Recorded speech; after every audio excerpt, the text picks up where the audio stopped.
Jornal da Rede Alesp. Vamos agora com mais uma entrevista e vamos falar agora sobre economia.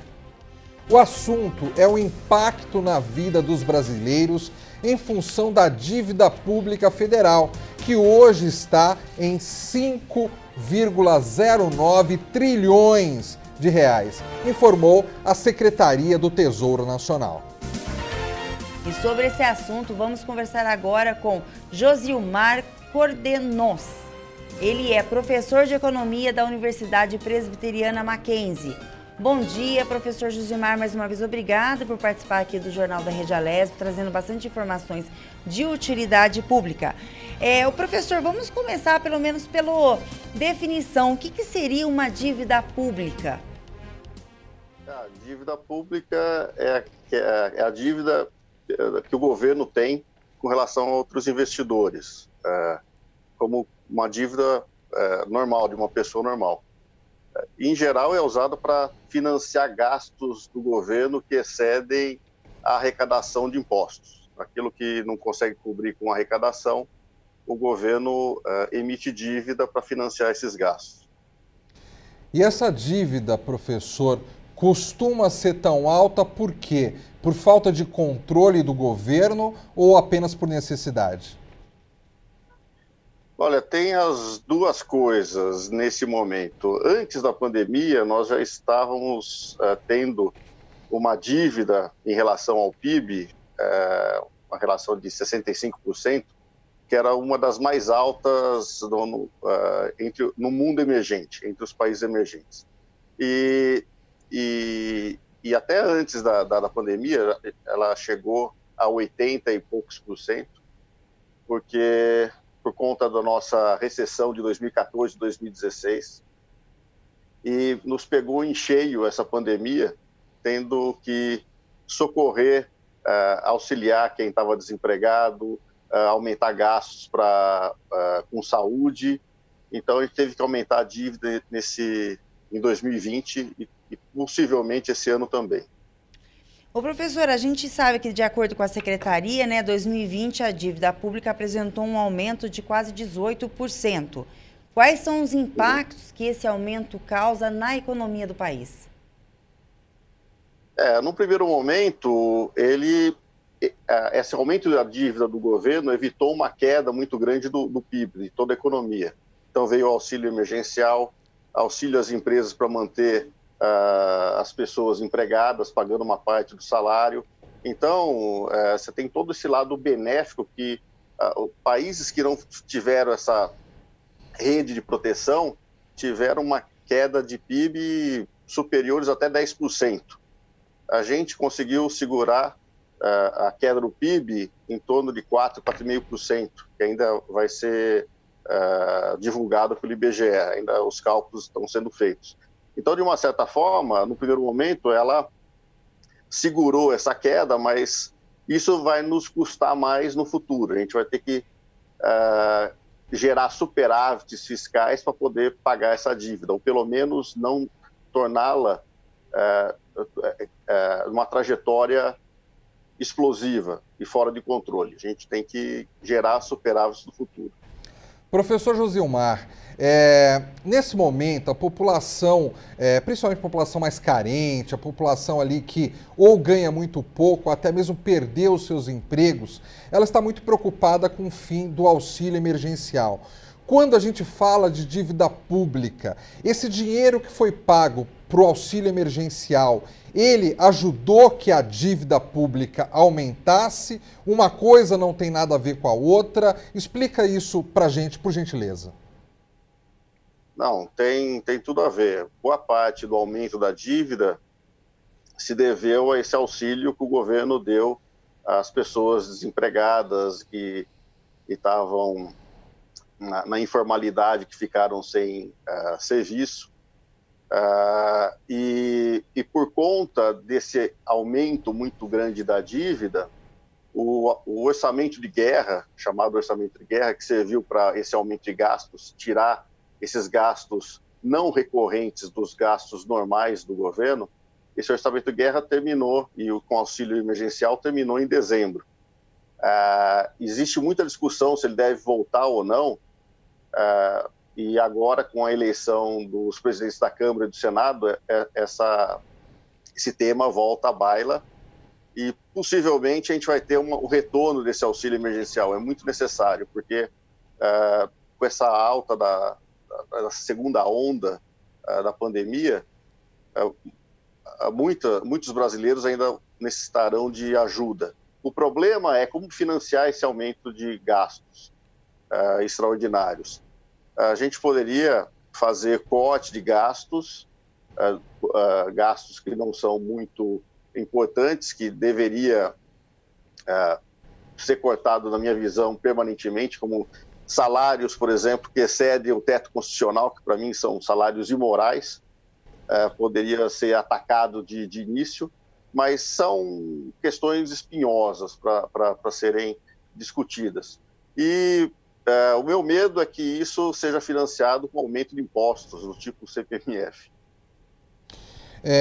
O senhor falou, então, que a tendência é que volte o auxílio emergencial. Quer dizer, não vamos falar de valores, né, mas que volte o auxílio emergencial. Então, a gente pode deduzir que essa dívida pública vai aumentar ainda mais. É isso, professor?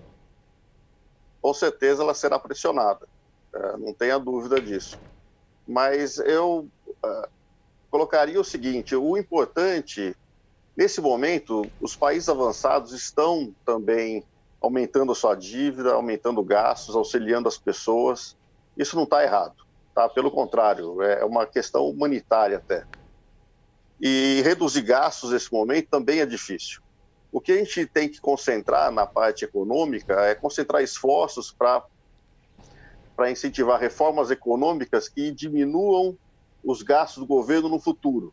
Tá? Fazendo com que os investidores se sintam seguros de que a dívida lá no futuro será paga, e com isso a taxa de juros pode até cair, a taxa de juros dos títulos de mais longo prazo. E também você fazer reformas do tipo reforma tributária, que aumente a produtividade da economia e faça a economia crescer. Então, se a economia crescer mais do que a dívida, no futuro, se os investidores forem convencidos de que essa é a tendência, as coisas se acertarão. Nesse momento de crise, não é o momento de soar o alarme que a dívida é alta. Isso aí nós já sabíamos que a dívida era alta, mas agora estamos vivendo uma emergência, tem que atacar aquilo que é importante. E depois a gente vai ter todo o tempo do mundo para ajustar essa dívida. Mas temos que ter clareza e responsabilidade nessa discussão e ter o foco, nesse momento, no humanitário. O professor, qual seria, então, uma ação necessária para que essa dívida pudesse ser resolvida? Ou, reformulando ainda, o senhor acha que a economia do país ela ainda tem salvação? Tem salvação, sim. Mas a gente tem que sair um pouco da luta política por protagonismo que nós vimos entre Rodrigo Maia, Paulo Guedes até o presidente, que todos estavam, pelo menos o Guedes e o Maia, estavam de acordo com a pauta econômica, mas houve muito ruído na negociação, que a visão é clara, é implementar reformas para que a dívida não precisa cair agora, ela tem que mostrar uma trajetória de queda ao longo do tempo. E não uma queda nominal, não é que a dívida tem que cair em reais ou em dólares, ela tem que cair em relação ao PIB.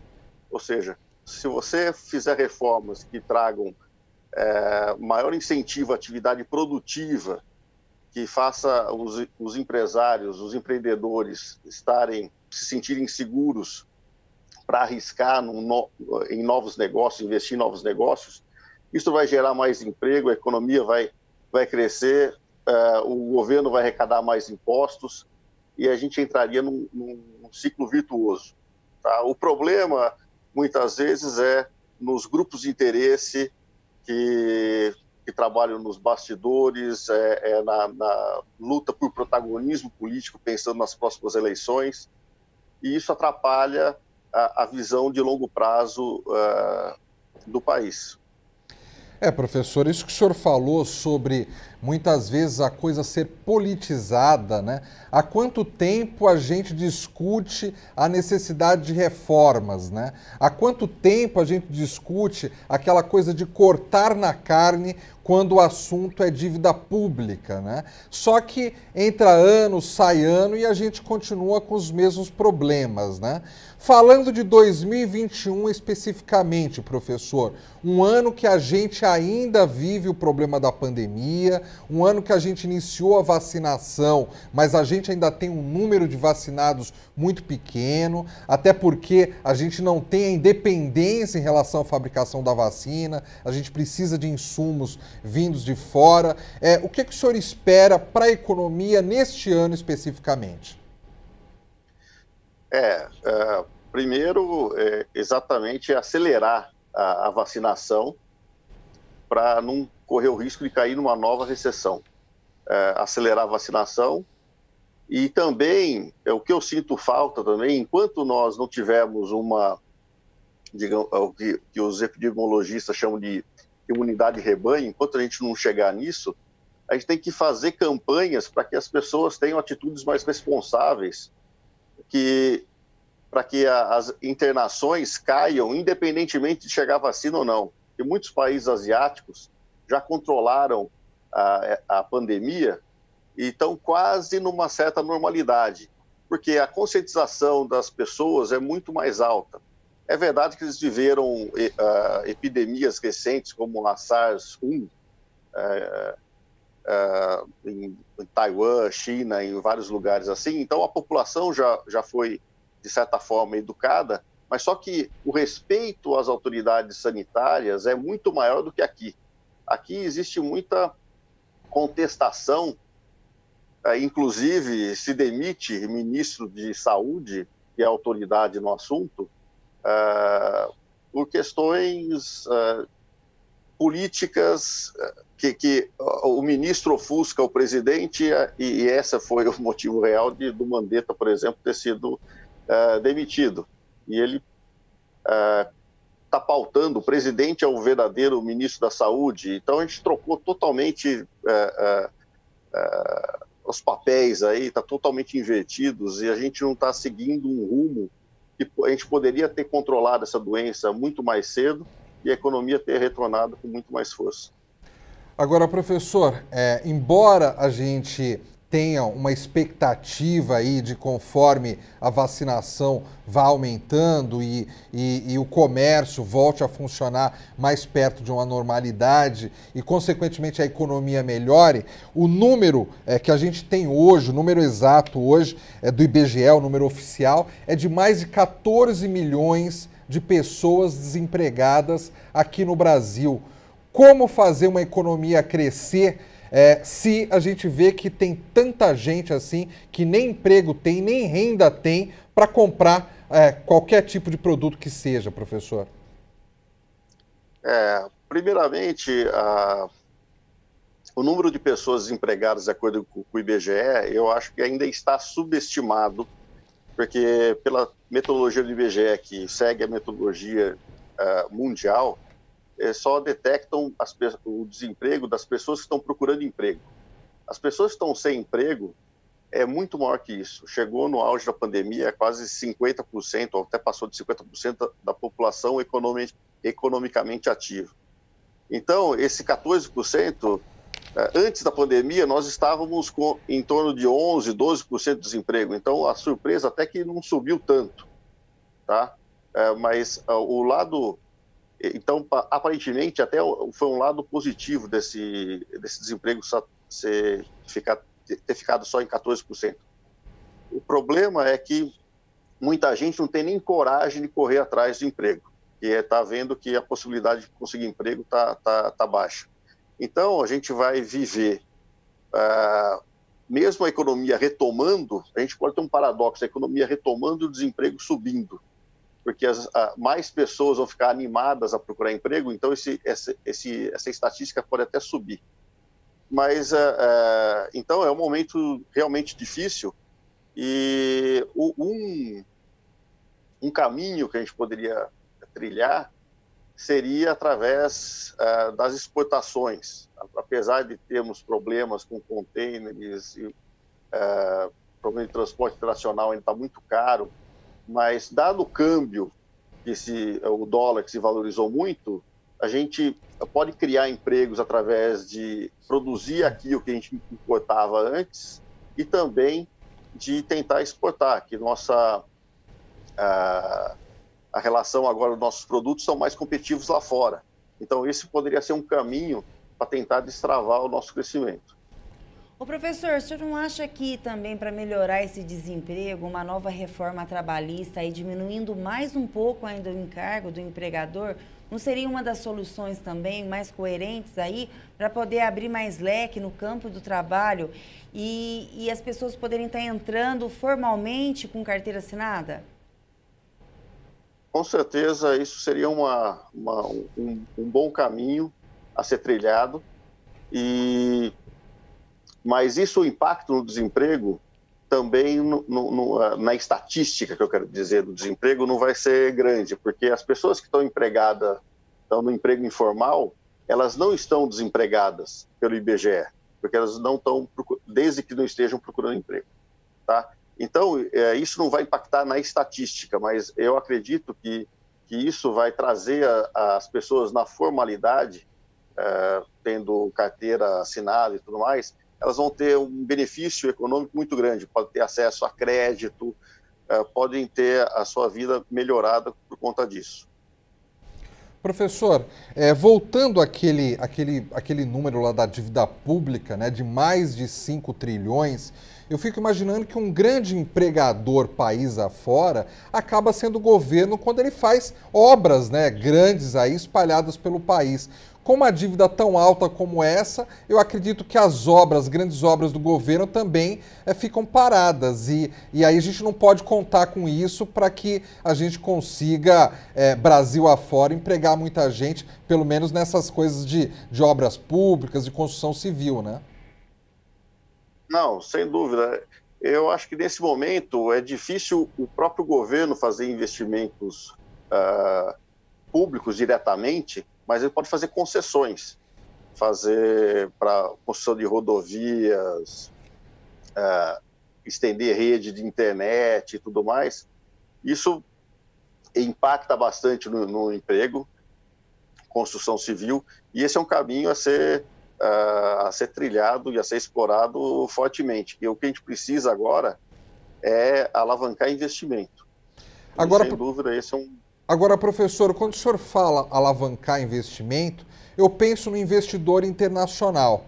E o mundo todo vive uma crise, então é um momento de insegurança para o mundo todo. Mas o Brasil, especificamente, hoje, ele passa alguma segurança para esse investidor internacional aí, com a melhora do quadro da pandemia? Ele investiu o dinheiro dele aqui no Brasil? Olha, apesar dessa crise, você tem muito dinheiro.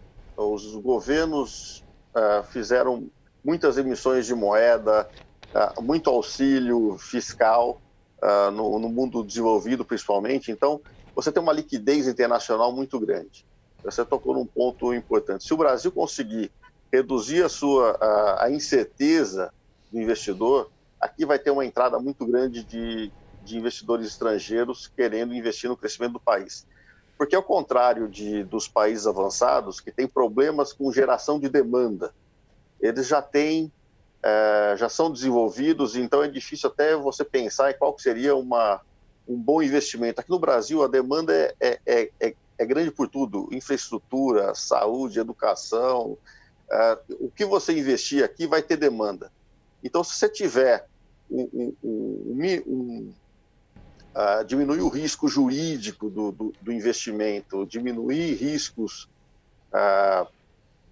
regulatórios, e você reduzir o custo de capital mantendo essa taxa de juros baixa, que só vai ser conseguida se nós implementarmos as reformas, a gente tem grandes chances de entrar num ciclo virtuoso de crescimento, sem dúvida. Josilmar Cordenonce, professor de Economia da Universidade Presbiteriana Mackenzie. muito obrigado pela sua participação aqui no Jornal da Regialesp. Ok, eu que agradeço. Boa tarde, bom trabalho, professor.